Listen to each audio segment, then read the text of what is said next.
Doctor साहब, लाहौर की इंसदाद दहशतगर्दी अदालत ने 9 मई के एक और केस में शाह महमूद कुरैशी साहब को बरी कर दिया है, जबकि यास्मीन राशिद साहिबा और दीगर को 10-10 साल कैद की सजा सुना दी गई है।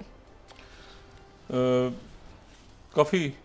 लंबी सजाएं अब इन सारे रहनुमाओं को हो गई। शाह महमूद कुरैशी साहब जो हैं वो बरी हो गए जी, लेकिन जो बड़े वाक़यात जिन्होंने पूरी दुनिया को इस वक्त अपने हाथ में ले लिया, उनमें से सबसे बड़ा जो वाक़या है वो तो कतर में आज पेश आया और वहाँ पर अब मुतज़ाद इतलात हैं। अभी जिस वक्त ये प्रोग्राम ऑन एयर जा रहा है तो हमास की तरफ से एक उनके ज़राई कह रहे हैं कि उनके कारकुन जो हैं वो इसमें शहीद हुए हैं, लेकिन उनकी जो मुज़ाकराती टीम थी वो ज़िंदा सलामत है।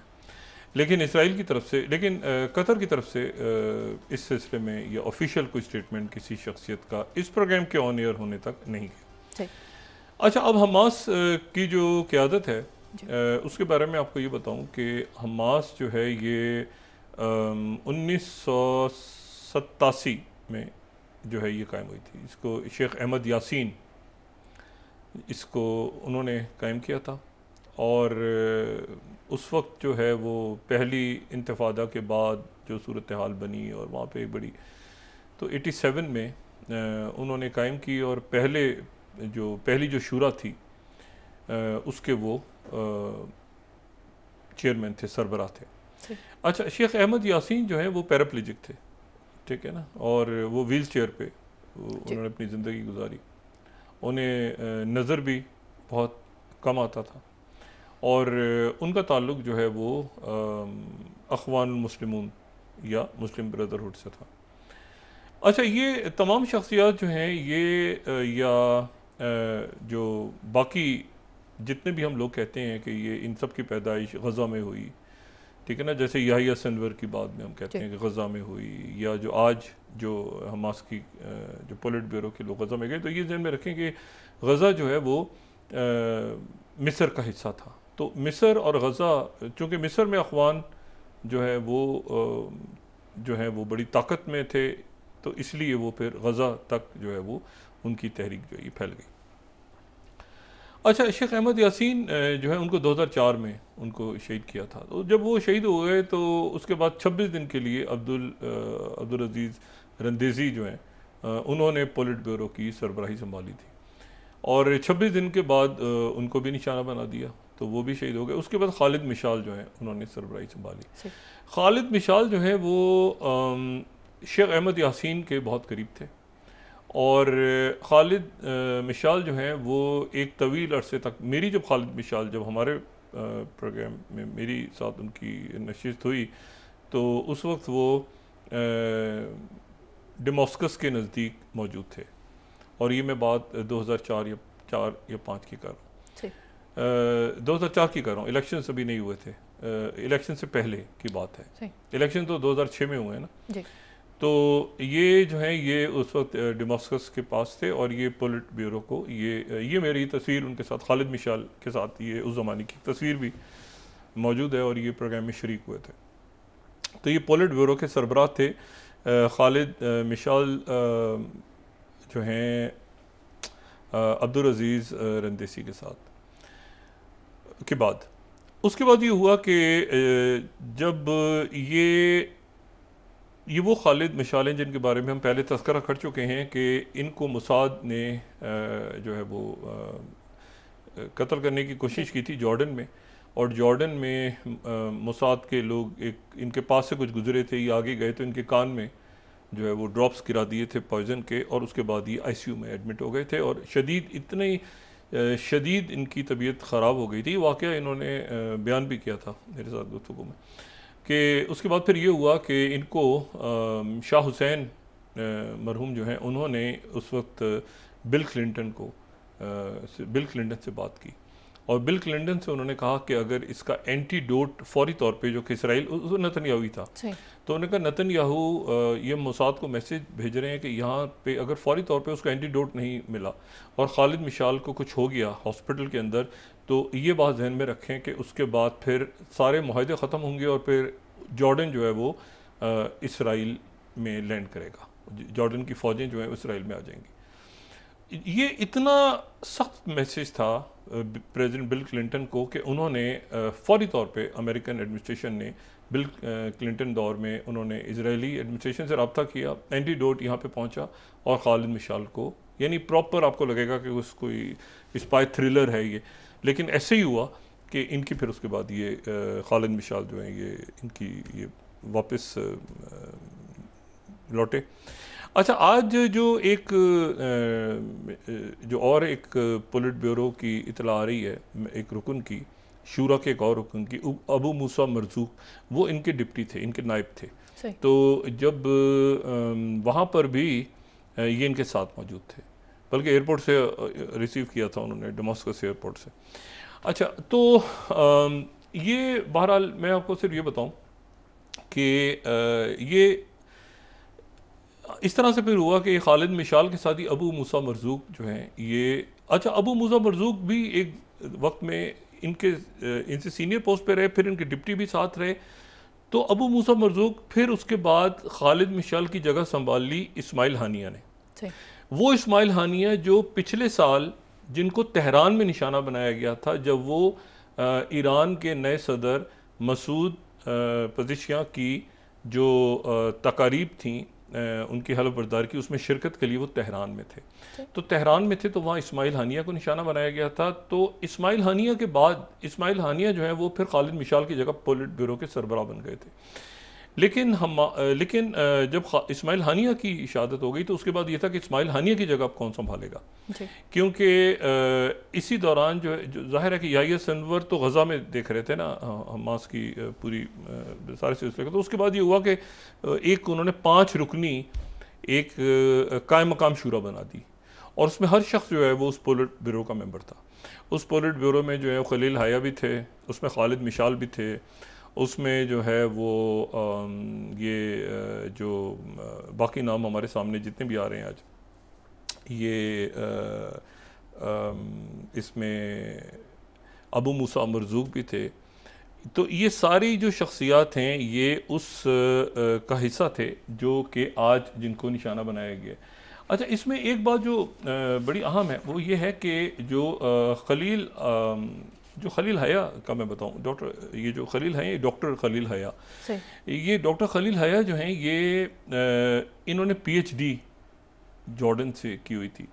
और ये जो हैं ये हमास के पॉलिटिकल ब्यूरो को ये देखती भी रहे और ये जो है ये मतलब बराह रास्त मुज़ाकरात भी कर रहे थे। ये इस्माइल हानिया के बहुत करीब भी थे और ये जो हैं ये इनको बहरहाल जो है इनके बारे में भी ये इतलाते हैं। अब ये कि उनका चूँकि ये कहना है कि कोई भी शख्स निशाना नहीं बना, तो हतमी तौर पे देखते हैं इसराइल की तरफ से भी कहना है कि हमने निशाना बनाया है, लेकिन देखते हैं कि कौन उसमें जान से गया और कौन जिंदा है। और इसके बाद जो है वो ये ज़हन में रखें कि जो इसमें तमाम ये जो शख्सियात हैं इनका जो ज़हीर जबारीन हैं, ज़हीर जबारीन जो हैं उनकी इम्पोर्टेंस इसमें ये थी, इन सारी शख्सियात में उनकी इम्पोर्टेंस ये थी कि वो जो हमास का वो विंग जो कि उनका ताल्लुक मगरबी किनारे वेस्ट बैंक से था, तो वो वेस्ट बैंक में हमास के इंचार्ज थे। तो जो कैदियों ने रिहा होना था या रमालियों के बदले, उसकी लिस्ट वो आज फाइनल कर रहे थे, जिसमें उनका इसरार था कि मरवान बरगूती का नाम ऊपर रखा जाएगा, सबसे ऊपर जो है वो मरवान बरगूती का नाम होगा। तो ये जो है ये एक ऐसी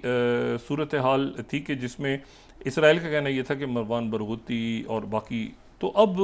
ये हमला कतर में बहरहाल हुआ है और कतर जो है वो उसकी सूरत हमास की मुकम्मल जो लीडरशिप है वो इस वक्त वो शहीद हो चुकी है, ये ज़हन में रखें। यानी चाहे वो याहिया सिनवर हों या वो इस्माइल हानिया हों या वो खालिद मिशाल हों या वो जो इब्राहिम दरवेश हों या वो ये जितने भी लोग हैं, ये इनका तमाम पॉलिटिकल ब्यूरो जो है वो शहीद हो चुका है। अगर हम इसराइल की बात को तस्लीम करें और जो मीडिया बयान अभी तक कर रहा है उसको तस्लीम करें, लेकिन अगर हमास की तरफ से जो कहा जा रहा है वो ये कहा जा रहा है कि हमारी जो मुज़ाकराती टीम थी वो सारी जो है अभी हयात है। तो अभी कुछ देर में ये बात वाज़ेह होगी कि कौन सी शख्सियत, लेकिन इसमें दो तीन बातें अहम। पहली बात तो ये है कि ये उन्होंने आज ये ऐलान कर दिया था, उनके फॉरेन मिनिस्टर ने, इसराइल के फॉरेन मिनिस्टर ने जो सार है, सार ने ये क्रोएशिया के प्रेसिडेंट के साथ मुलाकात में ऐलान कर दिया था कि पहले तो कल उसने, लेकिन आज दोबारा पब्लिकली उसने एक स्टेटमेंट दे दी थी कि हमें प्रेसिडेंट ट्रंप का जो मंसूबा है स्टीव विटकॉफ के तहत जो आया है वो हमें जो है वो मंजूर है। और इसमें अब इसमें जो एक वाहिद बात है, वो एक नाम इसमें नहीं आ रहा, लेकिन वो नाम यहाँ मौजूद था, वो शख्सियत यहाँ मौजूद थी, और वो शख्सियत यहाँ मौजूद थी और वो इनके साथ मुस्तकिल थी। और वो जो एक अननोन नाम बयान हो रहा है ना कि एक नामालूम शख्स भी उसमें, वो नामालूम शख्स जो है वो मुमकिन है कि गाजी हमीद हों, वो गाजी हमीद जो कि बीच में रब्ता कर रहे थे, तो वो भी इनके साथ मौजूद थे। उसी जगह पर ये सारी शख्सियात मौजूद थी मुज़ाकराती टीम में। तो ये अब जो है ये बड़ी एक इसमें एक पेचीदगी ये पैदा हुई है,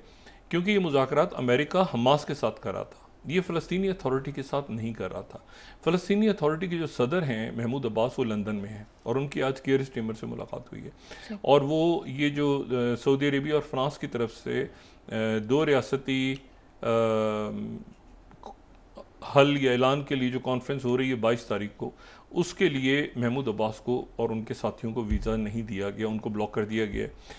ये जो मुज़ाकरात हो रहे, अच्छा ये इख्तलाफात पैदा हो गए थे, हर एक को पता है कि हमास और फ़तह के दरमियान, फ़लस्तीनी अथॉरिटी के दरमियान 2006 के बाद इख्तलाफात पैदा हो गए थे। गज़ा में उनका कंट्रोल था, इधर इनका कंट्रोल था फ़लस्तीनी अथॉरिटी का, लेकिन बाद में फिर इनकी कहीं सुलह भी हुई, कहीं ये मुलाकात भी हुई, सब कुछ हुआ। हमास बुनियादी तौर पर ये कहती थी कि जो 1967 का बॉर्डर है वो हमें कबूल नहीं है, दो रियासती हल के तौर पर। पहले उनका ये स्टांस था, वो कहते थे कि हम 1948 के बॉर्डर्स पे वापस जाएंगे, यानी 1948 के बॉर्डर्स पे वापस जाने का मतलब ये है कि इसराइल का वजूद हम तस्लीम नहीं करते। लेकिन उसके बाद 2017 में ये हुआ कि हमास की क़यादत जो है वो, और जो फ़लस्तीनी अथॉरिटी की क़यादत है वो, बाकी OIC, अरब लीग, सारे के सारे वो 1967 के बॉर्डर्स पे तैयार हो गए थे कि दो रियासती हल इस तरह से होगा कि 1967 के जो बॉर्डर्स हैं उन बॉर्डर्स के ऊपर दो रियासती हल होगा। अच्छा, अब इसमें तो हमास इस पे तैयार हो गई थी, 2 स्टेट सॉल्यूशन पे ऑफिशियली वो ऐलान नहीं करते, लेकिन वो मान गए थे, तभी तो ये बात आके बढ़ रही थी, ये मुज़ाकरात हो रहे थे सारे। अच्छा, तो उसमें ये हुआ कि आज ये सारा दिन जो है उनकी तरफ से उनका जो वज़ीर दिफा है वो ये कहता रहा कि हम रात को गज़ा के ऊपर हमला करेंगे और गज़ा को नक्शे से मिटा देंगे, और हम यहाँ पर जो है वो पम्फलेट्स वगैरह वो बांट रहे थे। गज़ा जो सिटी है वहाँ पे लोग इधर से उधर, हर तरफ एक केओस था, समझ किसी को भी नहीं आ रहा था कि क्या जंगबंदी होगी या, क्योंकि उनकी तरफ से जो बेन गेवर है उनका बंदा, वो बेन गेवर जो इंतहा पसंद है सेऊनी, वो जो है वो मुस्तकिल ये कह रहा था कि हम किसी सूरत जो गज़ा को नक्शे से मिटा देंगे और फौजी कार्रवाई करेंगे, और लेकिन उनका वज़ीर जो खारजा है वो कह रहा था कि हमें जो है स्टीव विटकॉफ का प्लान मंजूर है। अब इस पूरी सूरत हाल में ये जो कतर दरमियान में एक बहुत अहम, कतर के वज़ीर आज़म और वली अहद जो है इनका बहुत अहम रोल था, ये दरमियान में इनके ऊपर इल्ज़ाम भी लगाया, और बल्कि एक मरहा तो ऐसा आया कि जिसमें इसराइल की तरफ से ये ऐलान किया गया कि हम कतर में मौजूद जो हमास की क़यादत है उसको निशाना बनाएंगे, क्योंकि हमास की क़यादत जो है बुनियादी तौर पे वो 3 मुल्कों में वो ट्रैवल करते थे या स्टे करते थे। तुर्किया में इसराइल हमला नहीं कर सकता, तुर्किया में इसलिए इसराइल हमला नहीं कर सकता कि तुर्किया नेटो का मेंबर है, और नेटो के किसी मुल्क पे आप अटैक करेंगे तो आर्टिकल 5 रिवोक होगा। यही तो इशू है जो यूक्रेन का चल रहा है कि हमें नेटो की मेंबरशिप नहीं, तो तुर्किया पे अटैक वो नहीं कर सकता इसराइल। अच्छा, जो इजिप्ट है, ये कायरो भी जा रहे थे, कायरो में इसलिए नहीं कर सकते क्योंकि हालांकि फिलाडेल्फी कॉरिडोर पे इनका बड़ा स्टांस था, लेकिन इसराइल का ये कहना था कि अगर हमने काहिरा में निशाना बनाया तो मिस्र एक ऐसा मुल्क है जिसकी एक बड़ी मजबूत फ़ौज है, और मजबूत फ़ौज भी है, और फ़ौज कई महाज़ों पे इस वक्त, चाहे वो सूडान का महाज़ हो या लीबिया का महाज़ हो या ये गज़ा के साथ, तो उनकी फ़ौज बहुत एक्टिव है, और उनके जो सदर हैं वो भी ज़ाहिर फ़ौज के सरबराह हैं जनरल सीसी, तो वो बिल्कुल। और ये हमास आखिरी मरहले पे जिन बातों पे हमास इसरार कर रही थी उसमें एक फिलाडेल्फी कॉरिडोर था कि वहाँ से हटाएं इसराइल की फ़ौज हटे और रफ़ा का बॉर्डर खुले। और एक मामला जो जिसके ऊपर बात कतर भी,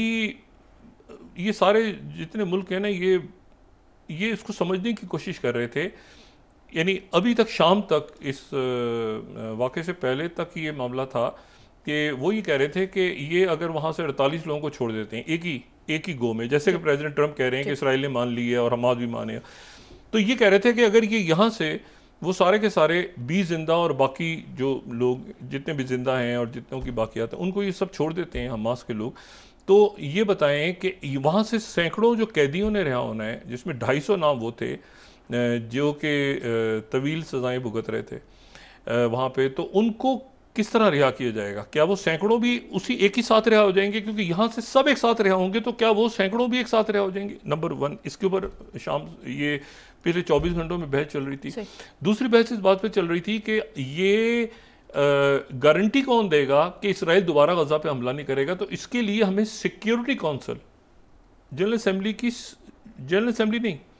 जो अक़वाम मुत्तहिदा की सिक्योरिटी काउंसिल है, वो गारंटी दे कि वो इसराइल पे पाबंदी आयद कर देगी, जिसमें अमेरिका वीटो ना करे, यानी इसराइल के साथ तमाम ताल्लुका, अगर इसराइल दोबारा तो। लेकिन उसके बाद ये हुआ कि वो गारंटी यही थी कि बस ज़मानी गारंटी दे रहे हैं और वो प्रेसिडेंट ट्रंप एक ट्वीट कर देंगे। तो इसके ऊपर हमास के लोग और इवन जो इजिप्ट और